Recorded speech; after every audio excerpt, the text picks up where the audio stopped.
So, ngayon nga mga sangkay, nagulat po yung mga DDS sa biglaan pong pasabog ng ating presidente. Nako mga sangkay, ano kaya ito? Ito po ay ating pag-usapan ngayon.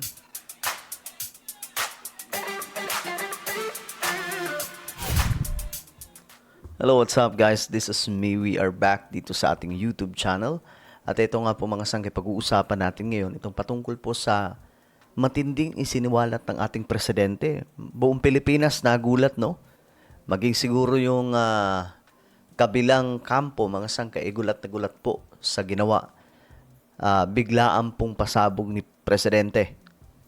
Anyway, bago tayo mag-umpisa, sa mga hindi pa po dyan nakakapag-subscribe sa ating YouTube channel, makikita nyo po yung subscribe button sa baba ng video na to.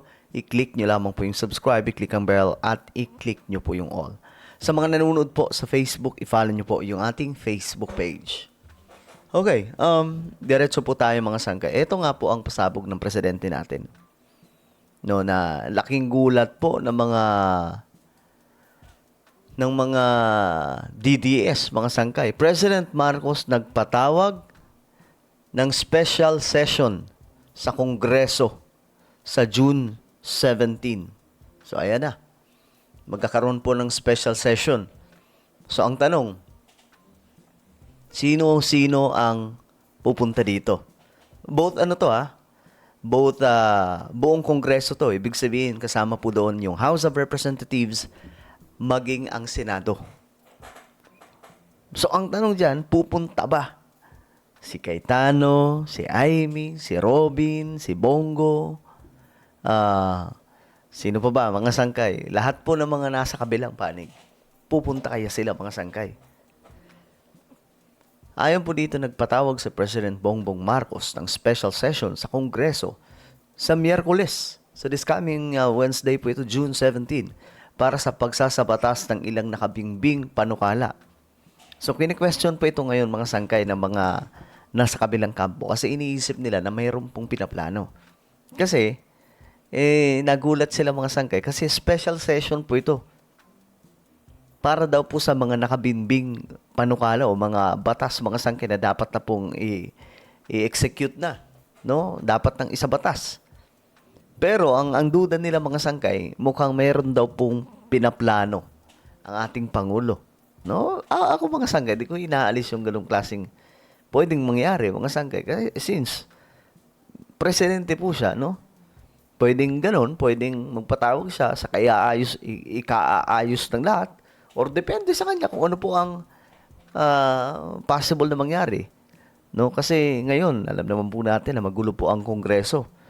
Especially kapag pinag-usapan po natin itong Senado, magulo po talaga mga sangkay. Kailangan maayos.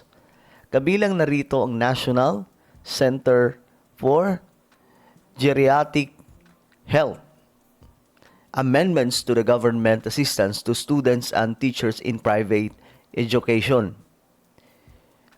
Education Act. Assistance to individuals in crisis situations. Ito yung mga mga sangkay sinusulong ng mga batas. Crisis Situations Act at amendments to the Universal Access to Equality Tertiary Education Act. So ito daw po yung isa sa mga focus, mga sangkay ng ating pamahalaan na dapat na pong isabatas, maaprubahan na mga sangkay. Pero iba kasi yung iba yung duda dito ng mga dilawan.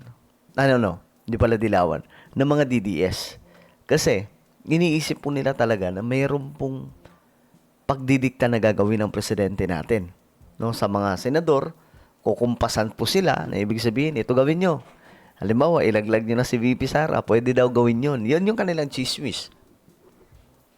Pero ang tingin ko naman dito mga sangkay, mukhang gusto ni PBBM na magkasundo na po ang lahat. At maayos sa itong gulo dyan sa Senado. Kasi hanggang ngayon mga sangkay, hindi pa po natin alam sino ba talaga yung namumuno sa Senado. Yung iba sinasabi si Sherwin, yung iba naman sinasabi si Cayetano.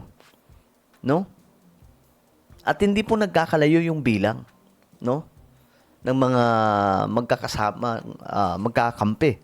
Yung minority and majority mga sangkay, hindi mo na nga alam ngayon kung sino yung majority o minority mga sangkay. No? Kasi yung kabila, sinasabi pa rin po nila na sila pa rin daw po yung marami. Bagamat nagtatago si Senator Bato at nakakulong po si Senator Jingo Estrada. Posible ring talakayin sa special session ang last mile and geographically isolated and disadvantaged and conflict-affected areas. Schools Act. Amendments to the Masustansyang Pagkain para sa mga Batang Pilipino Act. Anti-Political Dynasty Law. Kasama po dito. Presidential Merit Scholarship Program at iba pang panukala na layong palakasin ang social protection. Baka ito yung dahilan, mga sangkay. No? 'Di ba? Ang sabi po ni Joel, dadalo daw po siya eh. So ito na siguro yung mga sangkay, no? Ang hinihintay nila. Magkaroon po ng special session tapos ewan ko, iba talaga yung iniisip dito ng mga DDS eh. Magbibigay daan din ito sa Commission on Appointments or CA na aksyonan ang pagkakatalaga ng mga miyembro ng gabinete, militar at foreign service nang naaayon sa batas. So, okay naman pala ito mga sangkay. Hindi naman pala kasing sama ng iniisip ng mga DDS. O ito, ayan na, patalsikin sa pwesto ang team. Ang bira. Past session, ang bilis talaga. Special session ang nakalusot si Bossing. Sabi po ni Alpha na Mega, ano ba to? Ping Lacson, okay. Teka lang, di ko pala napakita sa inyo mga sangkay. Ayan. So magkakaroon po ng special session, no? Ito, nangaasar nga po dito si Senator Lacson, no? Sabi po, mukhang ang inaasar niya dito mga sangkay, itong si Cayetano. Okay. Ito naman, calling all the pulveron supplier, there will be a special pot session in Malacanang. Ayan na naman sila sa pulveron. Mukhang malalaglag na ng tuluyan ang tuko. Ulit ang mga Pinoy, no? Yung iba mga nonsense sa mga sinasabi. Kabilang na dyan ang paglipat ni Joel. Mukhang ito na nga yun, mga sangkay. Mukhang dito ata lilipat si Joel Villanueva. No? Well, magkakaalaman po itong mga sangkay. Again, si President Marcos nagpatawag po ng special session sa Kongreso sa June 17.